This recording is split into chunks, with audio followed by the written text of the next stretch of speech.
It started with the mail. Not the usual junk, but the quiet.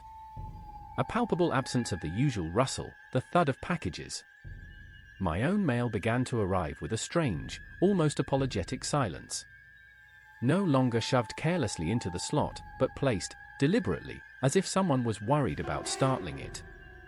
I'd lived in this building for 3 years, a standard walk-up in a city that always hummed with a low-grade thrum of human activity. My apartment, number 4B, faced a narrow street lined with similar brick structures. It was a predictable existence. The morning rush of feet on the pavement, the distant sirens, the occasional shouted conversation carrying up from the stoop. Mrs. Gable in 3A always watered her window boxes at precisely 7:15 a.m., the gentle cascade of water a familiar sound. The young couple in 5C played their jazz records on Saturday afternoons, a mellow counterpoint to the city's roar. It was all background noise, the comforting symphony of a shared, if anonymous, urban life. I liked it that way. It felt grounded. The first truly odd thing was the delivery. A small box, ordered online, intended for my neighbor in 4A, Mr. Henderson. I saw the delivery driver hesitate at my door, then glance at the faded number on mine before walking next door. Except, when I checked my porch later that day, the box was gone. Not stolen, but simply, not there. It was as if the delivery had been a phantom limb, felt but never truly present. Days later, I saw Mr. Henderson. He was a man of routine, usually collecting his newspaper at the same time I left for work. This time, he was standing in his doorway, looking down the hall, his face a mask of polite bewilderment. He held no package. I asked if he was expecting something. He blinked, a slow, deliberate movement, and said, "Not that I recall, dear." He said it without conviction, his gaze drifting past me. The next incident was more personal.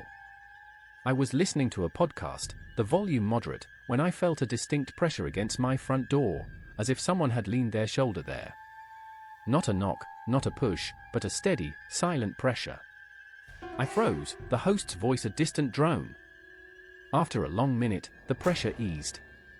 I didn't move for another 5 minutes, straining my ears, but heard nothing. The hallway was empty. The following week, during my usual Sunday evening stroll to the corner store, I noticed something about the other residents. It wasn't that they were looking at me, but that they weren't looking at all star. People I'd nodded to for years, people whose faces I recognized, now moved with a curious disconnect. Their eyes seemed to glaze over when they passed, their steps never faltering, their expressions blank, as if I were a patch of air. Mrs. Gable, mid-watering, her face usually etched with a gentle concentration, simply stood there, the watering can tilted, water spilling onto the pavement below her window, her gaze fixed on some point in the middle distance. She didn't acknowledge me. It was as if I had become invisible to their peripheral vision. The silence began to deepen, not just in the hallway, but within the building itself. The faint sounds of life, a distant television, a flushing toilet, the creak of floorboards, began to fade. It was as if the building itself was holding its breath. My own apartment felt cavernous, the emptiness amplifying the sounds I could still hear, my own breathing, the ticking of my clock, the frantic beat of my own heart. I started to monitor the hallway. Not with suspicion, but with a growing, gnawing curiosity. I'd stand by my peephole for long stretches, watching the empty expanse. People would emerge from their doors, but their movements were oddly deliberate, almost programmed. They'd walk down the hall, never looking left or right, their faces smooth, devoid of expression. It was like watching a silent film, where the actors moved through their roles without any internal life. One evening, I saw Mr. Henderson. He emerged from 4A, his shoulders slightly stooped, and began to walk towards the stairwell. He carried a small, folded piece of paper. As he passed my door, he paused. I braced myself. He turned his head, his eyes meeting mine, and for the first time, I saw something in them. Not recognition, not fear, but a profound, unnerving emptiness. He held out the paper, a gesture almost too slow to register, then dropped it on the floor. He continued walking, without a backward glance, his footsteps echoing unnaturally in the suddenly vast hall. I retrieved the paper. It was blank. Just a folded sheet of cheap copy paper. The next day, I found a similar blank sheet tucked under my own door. Then another, and another, appearing sporadically on different doorsteps. There was no pattern to their distribution, no discernible logic, just the silent, ubiquitous presence of blankness. The building, once a network of quiet lives, now felt like a carefully constructed tableau, with residents moving through it like automatons, each participating in an unspoken pact of mutual non-engagement.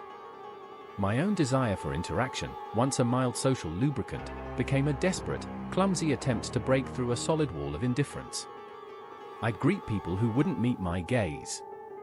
I'd ask innocuous questions to people who offered only vacant stares. It was like trying to communicate with mannequins. One Thursday, the routine of blank paper ceased. Instead, a single item appeared outside each door. I found mine at precisely 9 a.m., neatly placed on the worn welcome mat. It was a small, intricately folded origami bird. The paper was smooth, of a quality I hadn't encountered before. I unfolded it carefully, my fingers trembling. Inside, written in a precise, almost calligraphic hand, was a single sentence: "We are learning to be more efficient." I stood there, the paper clutched in my hand, a cold dread seeping into my bones. Efficient. The word hung in the air, heavy and meaningless. I looked out my peephole. Mr. Henderson was standing in the hallway, directly opposite my door. He wasn't looking at me, but at the floor. He wasn't holding anything. He was simply standing. Then, he turned. His eyes, for the first time, seemed to focus, but not on me. He looked past me, into my apartment, with an expression that was utterly alien. It was a look of deep, analytical appraisal, as if I were a specimen under a microscope. He raised a hand, not to wave, but in a slow, deliberate gesture of recognition? Or perhaps, a marking. He then turned and walked away, his footsteps swallowed by the overwhelming quiet. I looked back at the message. We are learning to be more efficient.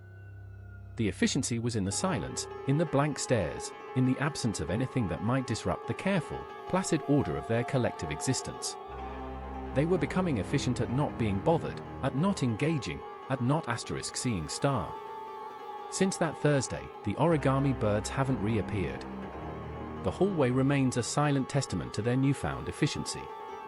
People still emerge from their apartments, their movements fluid, their faces impassive. They walk, they pass, they disappear. I've stopped trying to engage. I simply observe, a reluctant witness to this unfolding quiet. But sometimes, in the dead of night, I hear a faint, almost imperceptible rustling, like paper being smoothed, or perhaps, being folded. And I wonder, when the silence becomes absolute, what will be learned next? Have you ever felt like you were becoming invisible in your own community?